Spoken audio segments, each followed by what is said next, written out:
Assalamualaikum warahmatullahi wabarakatuh. Halo sobat, kami dari kelompok 3 Artificial Intelligence yang terdiri atas Nirin Alfitri, ada Angelita Boru Sirait, ada Muhammad Khalil Gibran, dan ada Remo Aditya Anam Panjaitan. Nah, di sini kami akan membahas mengenai memaksimalkan potensi menulis dengan Grammarly, yaitu mengenai strategi canggih untuk kesempurnaan sebuah teks. Nah, di sini saya bersama Angelita Boru Sirait akan membahas mengenai seputar aplikasi Grammarly. Nah, kalau boleh tahu apa sih Kak itu aplikasi Grammarly itu? Baik Kak, di sini saya akan menjelaskan tentang aplikasi Grammarly. Nah, aplikasi Grammarly itu adalah platform online yang menyediakan alat penulisan tata bahasa, ejaan, dan gaya penulisan. Nah, ini membantu penulis menulis teks dengan lebih jelas, terperinci, efektif, dan proporsional. Nah, di mana Grammarly menggunakan teknologi kecerdasan buatan untuk menyoroti kesalahan tata bahasa, ejaan, dan gaya penulis sehingga membantu penulis meningkatkan gaya penulisannya lebih efektif. Nah, Grammarly juga dapat digunakan dalam berbagai konteks, mulai dari email bisnis hingga tugas akademis dan konteks media sosial, Kak.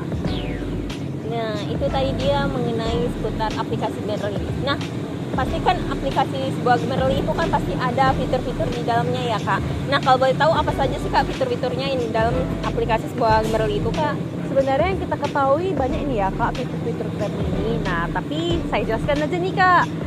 Fitur Grammarly ini yang pertama itu ada pemeriksaan tata bahasa Kak, di mana Grammarly secara otomatis mendeteksi tata bahasa, ejaan, dan tanda baca dalam teks pengguna Kak, serta memberikan saran perbaikan yang tepat. Nah, yang kedua ada saran gaya penulisan, di mana Grammarly memberikan saran untuk penulisan gaya penulisan Kak, di mana seperti menghindari kalimat yang berbelit, memperbaiki repetisi kata, dan menyesuaikan gaya bahasa dengan audiens yang dituju. Nah, ada juga analisis keterbacaan Grammarly, di mana Grammarly ini menilai keterbacaan tulisan pengguna berdasarkan faktor-faktor seperti panjang kalimat, penggunaan kata-kata yang rumit, dan struktur paragraf. Nah, ini membantu pengguna membuat tulisan yang mudah untuk dibaca. Nah, ada juga dia integrasi dan berbagai platform, di mana Grammarly tersedia sebagai external browser, di mana ada Microsoft Office, aplikasi desktop, dan keyboard virtual untuk perangkat mobil. Ini memungkinkan pengguna untuk menggunakan Grammarly saat menulis di berbagai platform. Nah, ada juga dia plagiarisme hacker yang namanya Grammarly Premium, di mana Grammarly Premium menyediakan fitur pemeriksaan plagiarisme yang dapat membantu pengguna mendeteksi dan menghindari plagiarisme dalam tulisan mereka dengan membandingkan teks dengan database sumber online.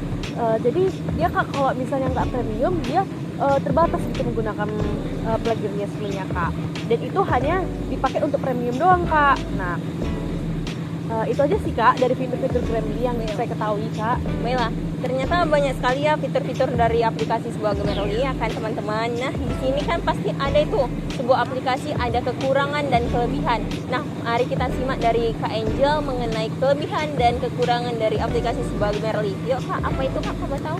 Baik Kak, sebenarnya kalau misalnya kita ketahui ini kan Grammarly ini kan membantu ya Kak, dan lebih banyak kelebihannya sih sebenarnya, tapi ada juga kekurangannya. Namun saya jelaskan aja nih ya Kak kelebihannya ya. Dimana kelebihan dari Grammarly ini yang pertama ada pemeriksaan otomatis nih Kak. Grammarly dapat secara otomatis mendeteksi kesalahan tata bahasa, ejaan, gaya penulisan, serta memperbaiki saran perbaikan yang tepat Kak.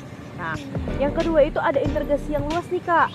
Grammarly dapat diakses melalui berbagai platform, termasuk di browser, Microsoft Office, desktop, dan perangkat mobil, sehingga memudahkan pengguna untuk dimanapun nih Kak.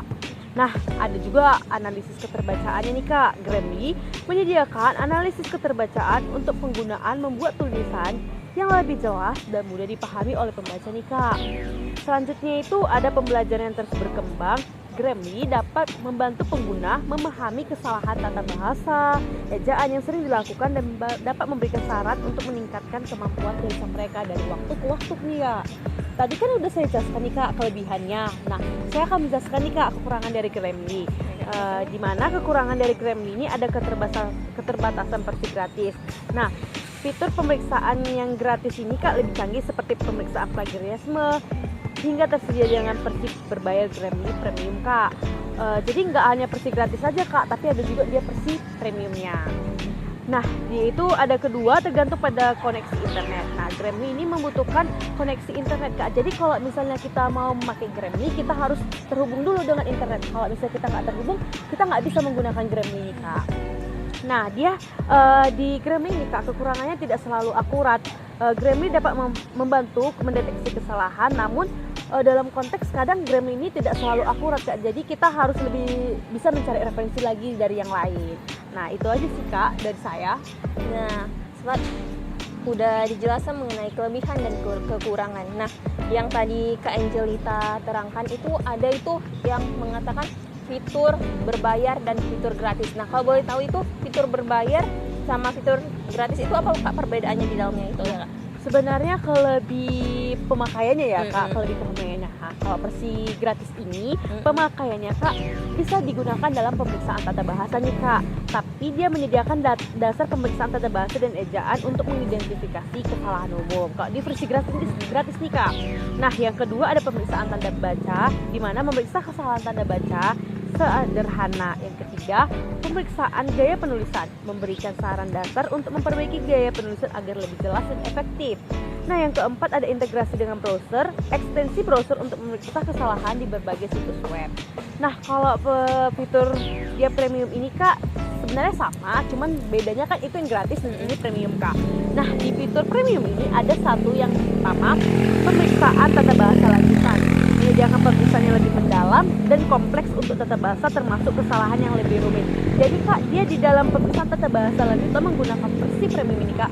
Dia lebih konteks gitu, Kak, lebih mendalam gitu dijelaskan, Kak. Karena kita kan udah premium nih, Kak. Jadi lebih mendalam gitu dijelaskannya. Nah, yang kedua itu ada saran gaya dan nada, memberikan saran yang lebih canggih untuk memperbaiki gaya dan nada tulisan agar sesuai dengan konteks dan audiens. Jadi di saran gaya ini pun dia, Kak, juga memberikan secara mendalam gitu, Kak, nggak hanya di kalau tadi gratis kan mungkin terbatas. Nah, kalau di premium ini dia lebih mendalam, lebih terak-akarnya dijelaskan, Kak.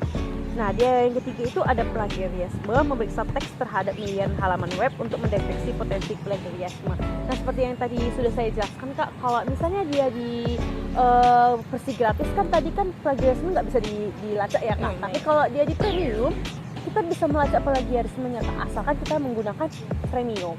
Nah, ada dia juga, Kak, pemilihan kata yang lebih baik. Nah, menyarankan kata-kata yang lebih sesuai untuk canggih untuk meningkatkan kualitas tulisan. Jadi di premium ini juga dia menyarankan kata-kata, Kak. Jadi dia bisa memperbaiki tulisan dengan menyarankan kata-kata yang lebih mendalam, lebih canggih. Nah, ada juga dia, Kak, di pemeriksaan kejelasan, ketenangan dan keterbacaan, memberikan saran untuk membuat tulisan lebih jelas, tenang. Nah, ada juga dia di penyelesaian berbasis tujuan, memungkinkan pengguna untuk menyelesaikan saran berdasarkan tulisan seperti formalitas. Nah, ada dia juga diintegrasi dengan aplikasi lain, integrasi penuh dengan Microsoft Word, Google Docs, dan aplikasi lainnya. Nah, dengan fitur tambahan ini, premium Grammy menawarkan dukungan yang lebih kompleks, Kak, untuk penulisan yang lebih proporsional dan akurat. Nah, itu sih, Kak, yang bedanya gratis sama premium. Dimana kalau misalnya gratis ini kan dia terbatas nih, tapi kalau premium dia lebih mendalam, dijelaskan lebih mendalam, dan kita pun bisa menggunakannya secara yang lebih akurat gitu, Kak, di premiumnya. Baik, jadi dalam hal ini itu aplikasinya premium itu lebih unggul gitu ya, Iya, Kak, daripada benar, Kak. yang tidak premium gitu ya, Ya, Kak. sebenarnya sama-sama unggul, cuman kan kalau misalnya di versi gratis dia mungkin pemakaiannya terbatas ya, Kak. Kayak baik. seperti plagiarismenya juga belum bisa dideteksi gitu kan, Kak. Tapi kalau misalnya kita menggunakan premium, kita bisa mendeteksi plagiarismenya, Kak. Dengan tingkat yang berapa kita bisa mendeteksinya. Di premium juga kita bisa diajari untuk menulis dengan tenang, jelas, dan memperbaiki gaya penulisan sesuai dengan yang mereka beri, Kak. Sehingga lebih mendalam aja daripada yang gratis tadi, Kak. Baik. Kalau boleh tahu itu pengalaman Kakak selama menggunakan aplikasi Merle itu gimana ya? Wah, banyak sekali ya, Kak, apalagi kita sebagai mahasiswa ya. Kalau misalnya dalam yang saya pakai nih, Kak, untuk Grammy ini, Kak, dia bisa memperbaiki gaya penulisan, Kak, tata bahasa, ejaan, serta membantu tugas kita ya, Kak, dalam memperbaiki tulisan, sehingga pun ketika saya menulis, ya tulisan saya diperbaiki sama mereka gitu. Saya diajari untuk menulis dengan tenang, udah lebih jelas, lebih akurat sih, Kak. Banyak sih, Kak. Demikianlah hasil podcast kami mengenai memaksimalkan potensi menulis dengan Merle, yaitu strategi canggih untuk kesempurnaan teks. Demikianlah hasil podcast ini. Terima kasih dan sampai jumpa. Mas, 10 menit.